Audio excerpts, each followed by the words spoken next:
আমাদের আজকে রান্না হচ্ছে পাতার বড়া, চাল কুমড়া পাতা বড়া, লোনা ইলিশ দিয়ে, এই যে, আর হবে মাছের পেঁয়াজি হবে, আর হবে মাছের তেল। হ্যালো গাইস, তো আমরা আজকে হইব পাতার বড়া লুনা ইলিশ দিয়ে, সেটা মানে লুনা ইলিশ দিয়ে এটা চাটনি বানাইছে। আগে চাটনি বানিয়ে তারপর পাতার মধ্যে ঢুকাই সেটা প্যাকেটিং করতেছে, প্যাকেটিং করে সেটা ভাজলে আর এটা হ্যাঁ করতেছে, কারণ এটা আমার আয় না, মানে এটা আমি পারি না, তো তার লেগে এটা হ্যাঁ বানাইতেছে। তো হ্যাঁ এদিকে এটা প্যাকেটিং করে সেটা কতক্ষণ সবটা এক লগে প্যাকেটিং করে এসে তেলের মধ্যে ভাজা লাগবো, ভাজা লওয়ার পরে তারপরে মা করবো হইছে মাছের তেল রান্না করব, কারণ মা মাছের তেলে বানালে একটু ভালো স্বাদ হয়। তো তার লেগে হ্যাঁ এদিকে তাড়াতাড়ি করে ভাজাটা করে লেতেছে, আর এদিকে ভাজা হইতে হইতে মার কাজটা সেরে লেতেছে। মা, তুমি কি করছো? আলু আর বেগুন কাটছি। কেন, মাছের তেল রান্না করবে? আচ্ছা। তো আমরা আজকে আর বেশি কিছু রান্না করতাম না, মানে শুধু মাছের তেল আর পাতার বড়া আর হচ্ছে মাছের পেঁয়াজি, কারণ আমরা দুপুরবেলা খাওয়া দাওয়া করে যাবো বাড়ি।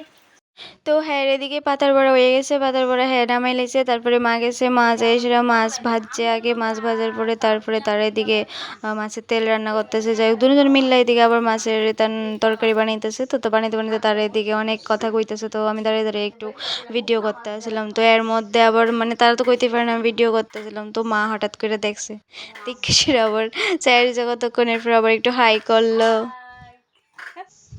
তো আমরা এখন ভাত খেয়ে লইতেছি, আর আমি রেডি হয়ে গেছি গা, এখন ভাত মানে ভাত খাই আসা, এরা ভাত খেয়েছিল, একটু রেস্ট করলাম, রেস্ট করেছিল, তারপরে আমরা বাইরে যাবো, ঠিক না মা? কেমন হয়েছে রান্নাটি? দারুন দারুন, তুমি তো করছো।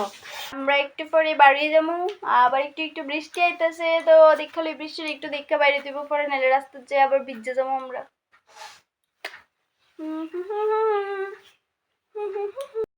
তো আমি যাইতেছি গা, বেচারারে পালাইয়া। কষ্ট লাগবো, অনেকক্ষণ লাগে কাঁদছে, আর কতক্ষণ আমি দেই তো মানুষের মানে ভিডিওর মধ্যে দেই কিন্তু মানুষের বউ বলে মানে গেলে গা জামাইরা খুশি থাকে, মানে বিন্দাস থাকে, মানে 2-3 দিনের লেগে কইলে আরো জামাই আরো বেশি, মানে আরো বেশি থাও। তো ওখানে মা রেডি, আমিও রেডি, তো তাই না যাইতেছে মারে মানে গাড়ির রাস্তার সামনে দিয়েই, তো তারপরে এসে আবার আমারে নিব।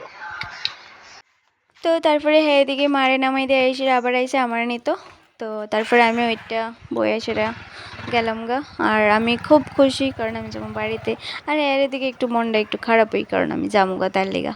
তো তারপরে যাইতে যাইতে আমি আবার একটু ভিডিও করতেছিলাম, হ্যাঁ তো মানে ক্যামেরার দিকে তো দেখতে আসলো না, ভালো লাগতেছে না বলে।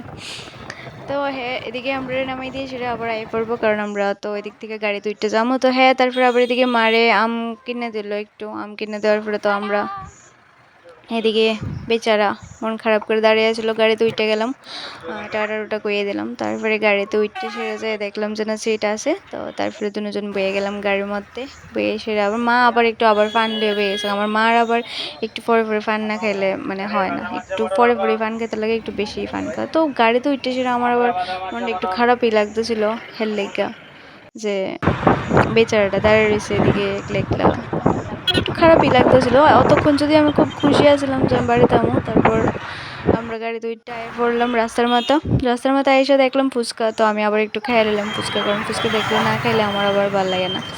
তো তারপরে এদিক থেকে আমরা আবার অটোতে উঠতে গেলাম, অটোতে উঠতে আমরা এলাম আবার মধুপুর নেমে সেটা মার বলে ফান নিতে লাগবো, তো মা এদিকে একটু লইলো ফান লওয়ার পরে তারপরে আমরা মধুপুর থেকে একটা বাসে উঠতে গেলাম, বাসে ওঠার পরে দেখলাম হঠাৎ করে নেমে গেলো বৃষ্টি। তো আমরা ভাবতেছিলাম যে কেমনে যাবো এই বৃষ্টির মধ্যে, কারণ আমরা ছাতা আনছিলাম না।